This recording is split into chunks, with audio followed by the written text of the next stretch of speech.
خر من از کرگی دم نداشت. احمد شاملو، کتاب کوچه.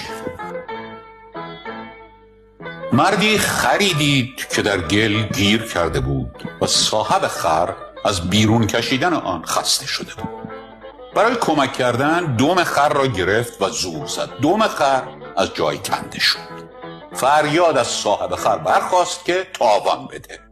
مرد برای فرار به کوچه ای دوید ولی بن‌بست بود. خود را در خانه ای انداخت. زنی آنجا کنار حوض خانه نشسته بود و چیزی می‌شست و حامله بود. از آن فریاد و صدای بلند در ترسید و بچه‌اش سقط شد. صاحب خانه نیز با صاحب خر همراه شد. مرد گریزان بر روی بام خانه دوید، راهی نیافت. از بام به کوچه ای فرود آمد که در آن طبیبی خانه داشت. جوانی پدر بیمارش را در انتظار نوبت در سایه دیوار خوابانده بود. مرد بر آن پیرمرد بیمار افتاد، چنان که بیمار در جا مرد. فرزند جوان به همراه صاحب خانه و صاحب خر به دنبال مرد افتاد. مرد به هنگام فرار در سر پیچ کوچه با یهودی رهگذری سینه به سینه شد و او را به زمین انداخت. تکه چوبی در چشم یهودی رفت و کورش کرد. او نیز نالان و خونریزان به جمع متعاقبان پیوست. مرد گریزان به سطوح از این همه خود را به خانه قاضی رساند که پناهم ده و قاضی در آن ساعت با زن شاکی خلوت کرده بود. چون رازش را دانست چاره رسوایی را در طرفداری از او یافت و وقتی از حال و حکایت او آگاه شد مدعیان را به داخل خواند. نخست از یهودی پرسید. یهودی گفت این مسلمان یک چشم مرا نابینا کرده است، قصاص طلب می کنم. قاضی گفت دیه مسلمان بر یهودی نصف بیشتر نیست، باید آن چشم دیگرت را نیز نابینا کند تا بتوان از او یک چشم گرفت.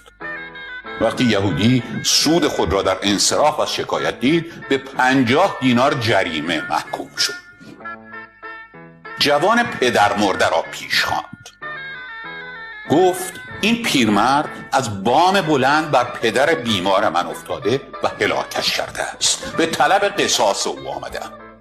قاضی گفت پدرت بیمار بوده است و ارزش زندگی بیمار نصف ارزش شخص سالم است.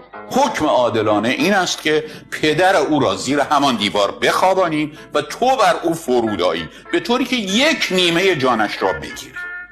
جوان صلاح دید که گذشت کند، اما به 30 دینار جریمه به خاطر شکایت بیمورد محکوم شد. چون نوبت به شوهر آن زن رسید که از وحشت سقط کرده بود گفت قصاص شرعی هنگامی جایز است که راه جبران مافات بسته باشد.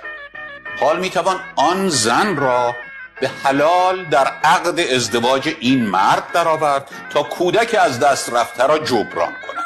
برای طلاق آماده باش. مردک فریاد زد و با قاضی جدال میکرد که ناگاه صاحب خر برخاست و به طرف در دوید. قاضی فریاد داد هی بایست، اکنون نوبت توست.